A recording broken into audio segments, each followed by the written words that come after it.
Welcome, everyone. First of all, I'd like to say yesterday was a very tough day for the organization. I'd like to thank Peter Chiarelli with his time with the Oilers organization. It was really felt that with the way the team was trending that we had to make this change. And I want to clearly give the message. I know there's people out there that believe this team can't make the playoffs. We believe in the organization. We believe in the dressing room that we can. I think the other key is we're not going to trade any of our assets away for a quick fix. We'll make some trades at the deadline if they're the right trades to get us in the playoffs, but not giving away the future. Going forward today, Keith Gretzky will take on more of the general manager's duties. I will oversee hockey operations. My main task will be looking for a general manager, and we are not in a rush, but as soon as we find a general manager that we feel is right for the culture of the Oilers, we'll name that person. When that will be, there's no deadline on that. Last night, we made the decision with Peter Chiarelli after the second period. We'd made that decision before the game started. I thought it was necessary to do it with the team having the break. After the game, I had the opportunity to meet with the leadership group. I wish it would have been longer, but I had a good conversation, and there has to be more conversations with this group because we have good leaders and we have good players on this team. Also met with the overall staff and with the players. We have a lot of work to do here in the organization over this break. We have some good time to do that. And we got to find out answers of how we can make this team better to make the playoffs. But I emphasize again, we're not going to give away the future. Thank you. Okay, we're going to open it up to questions. Please state your name, and affiliation, and just wait for the mic to come to you. Let's go to Ryan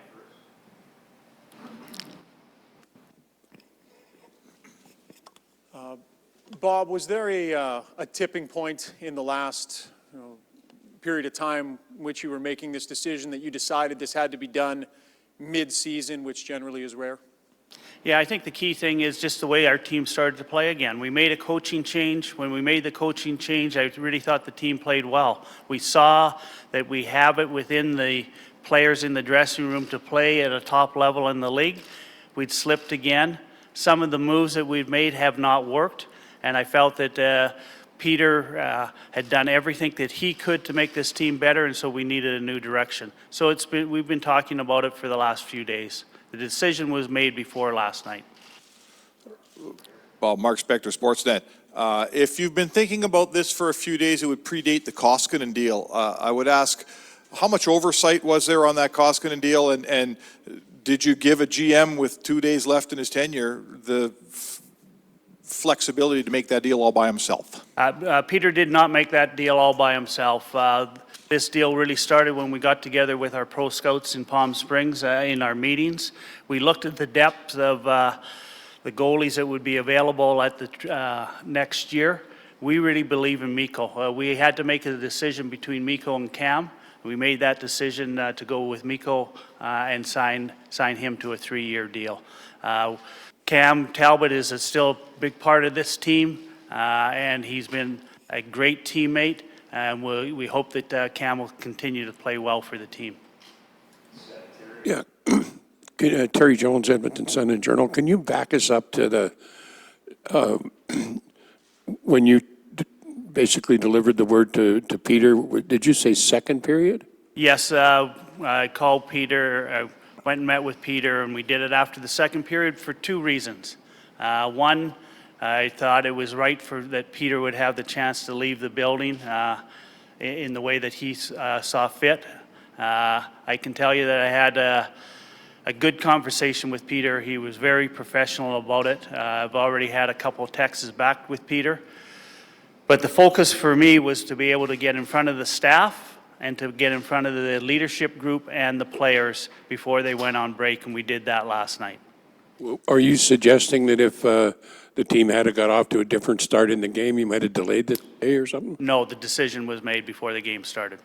And just again on the overview, there's a whole city out there that wonders how the hell you're going to fix this. How would you answer that? I can tell you clearly, you look at the way this team's played at times this year, we just have to get them consistent and playing that way. We know that we have to bring in some other pieces, but we're going to put all of the onus on the group inside the dressing room because they have shown that they can do it. We will look to try to bolster the offense and the defense, but again, we're not trading away our first pick. When you look at some of our other top prospects, we're not giving them away unless we get some real good pieces back.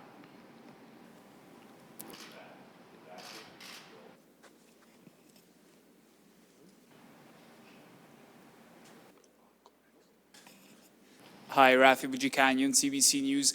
Given that these Twitter hashtags were trending about firing Peter Chiarelli and also that you say this decision was not made yesterday, was made prior to that, how surprised did he seem when you delivered the news to him? He was disappointed, is how I took it. When I spoke to Peter, he really felt that he had let the organization down and not having this team in the playoffs. And I think any time that it happens, a person is shocked, but I really feel that he knew there was a lot of chatter, so it wasn't a huge surprise to him. Bob, Gene Principe with Sportsnet. When you spoke to the leadership group, in particular Connor, I don't know if reaction is the right way, but just your sense of their response, because maybe they felt like something might happen prior to the break. They were really good, Gene. You know, they felt that we've gone through a head coach, we've gone through a general manager now. The responsibility goes back to them in the room. We have to make sure that we give them the right tools to find the winning formula here. And, you know, we're going to have a lot more discussion with that group. We have good leaders. Are there other pieces that we have to try to bring into this room? That's what we're going to look at in the next 10 days. Nothing huge, but I think you've seen that before. Some small tweaks can make a real difference. Bob, Dustin Nicholson, TSN 1260. You said you're going to search for the next general manager. Will that also be a similar position, president of hockey operations and general manager? And are you just searching for one guy, or as you go through the process, would you be looking to more significant changes in hockey operations? You know what? That's a real good question. That's too early to, you know, define that right now. We're going to really look for a person that can assess talent. I think that's a real key with the general manager today, and look for someone that can really help run all parts of the hockey operations as a GM's role. I want to stress, we really feel that you know, our draft picks the last couple of years have been good. I think how we've set this up under Keith Gretzky's direction on the draft and the pro side, we've done a good job. We'll look at it again, and do we have to make some changes? Could be, but it's too early to define that right now.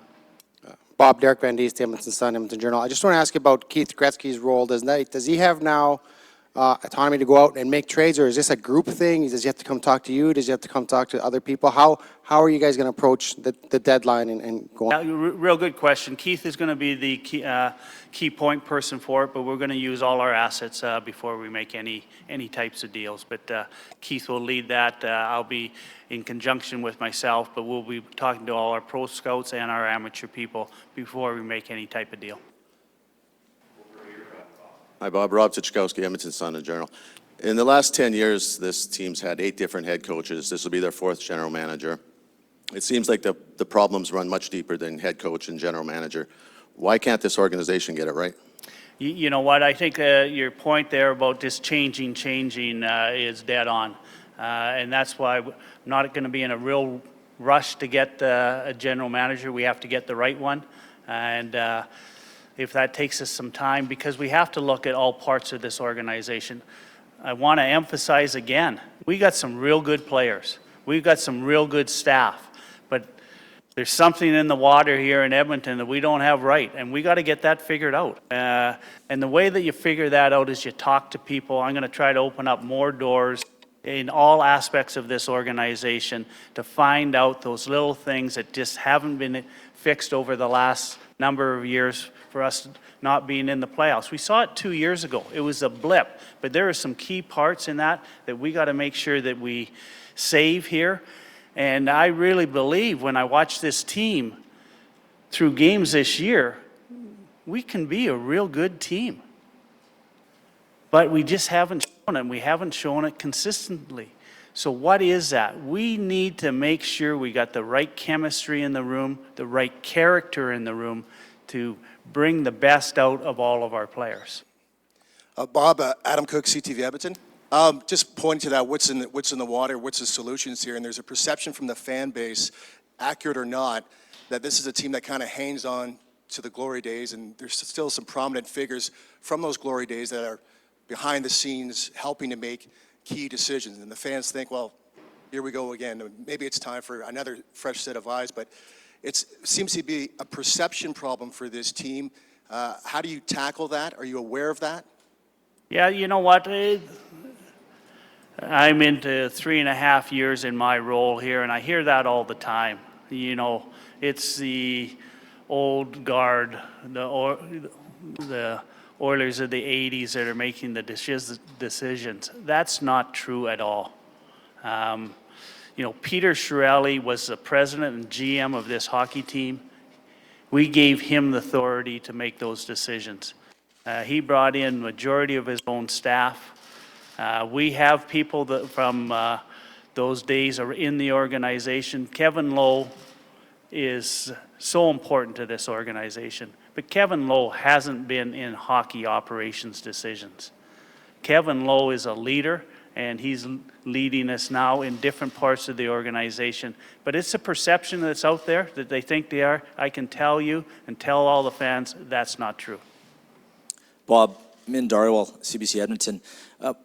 What would you say to the fans? Obviously, you guys are in the business of trying to win games, but it's also entertainment as well. And a lot of tickets and luxury boxes and things like that are up for renewal. And some people are saying that the product isn't worth renewing, right? So what do you say to them as far as from a business perspective? Those are questions. We're doing surveys every day with our season ticket holders. We're getting feedback, and we're getting that feedback. Give us an effort. You know, if you give us an effort, give us 100%, we can lose 3-2. And that's what we have to do in this city. You know we have the best fans. Our best fans in the league are frustrated right now. So we have to get inside the room.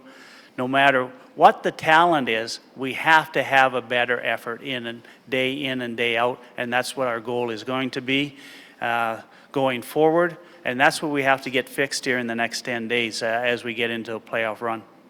Bob, Ryan Rashog from TSN. Maybe on the developing of young prospects. You've got a couple young players in the lineup every night. They're high draft picks. You've got another one coming in Evan Bouchard. Are you comfortable with the way this organization is developing its high-end young talent, or do you think a fundamental shift is needed in that thinking? Great point, Ryan, and we're going to push back that we want our younger players to develop more in the American Hockey League. We have some real good players. I think that we bring them up a little bit too early in hope that they're going to be ready when they're really, really close. I think we got to leave them down there till they're overripe. And that is a change that we have to make here. You see that we've sent Yamo down. He's on the verge, but he has to play a lot of minutes. We really believe in this player, and we have to do that with more of our assets going forward. Okay, we've got time for a couple more. Let's go, Fletcher. Hi, Fletcher Kent with Global News. I know, speaking with some of the fans in the last little while, there was a bit of a worry that if Chiarelli, as he has gone, that this may be the beginning of yet another rebuild, that there's a big hole to dig out of. How accurate is that, and how far do you think we are away from having a very competitive winning hockey team here? Yeah, we're not into a rebuild. I truly believe we're not into a rebuild. We have the best player in the world. We have other real good players in that dressing room. It's going to be great to have Oscar back. We need his depth on defense. We've got real good pieces. Do we have to supplement that better? Yes. But I really believe a lot of the solution is right inside the dressing room. Our fans have seen it. They just wanted us to be much more consistent. Bob Stauffer, Oilers Radio. Peter built a heavy team, big team. League moved in another direction. Will there be more of a philosophical approach to emphasize speed and skill moving forward? And will that be something you look for in terms of the general manager you ultimately hire? You know what, Peter really came in here and really wanted to get a heavier team. We wanted to be a place when you came into this building that we own this building. I thought he did a good job in that. The game is changing. You know, speed and skill is a big part of the game today. But as I first go inside and look at this, character is going to be the one thing we're going to look at. We want to look at the character of the players inside. They have to play for each other. If they don't want to play for each other, we don't want them in the room. Can you discuss at what point, I'm assuming Daryl Cates had a say in a role in this, what point he got into it? And backing up to, you know, when you hired Peter and Todd came on board, the feeling here was at last, with Connor having just been drafted, there's some stability of, high-profile, successful people. Where did you go wrong?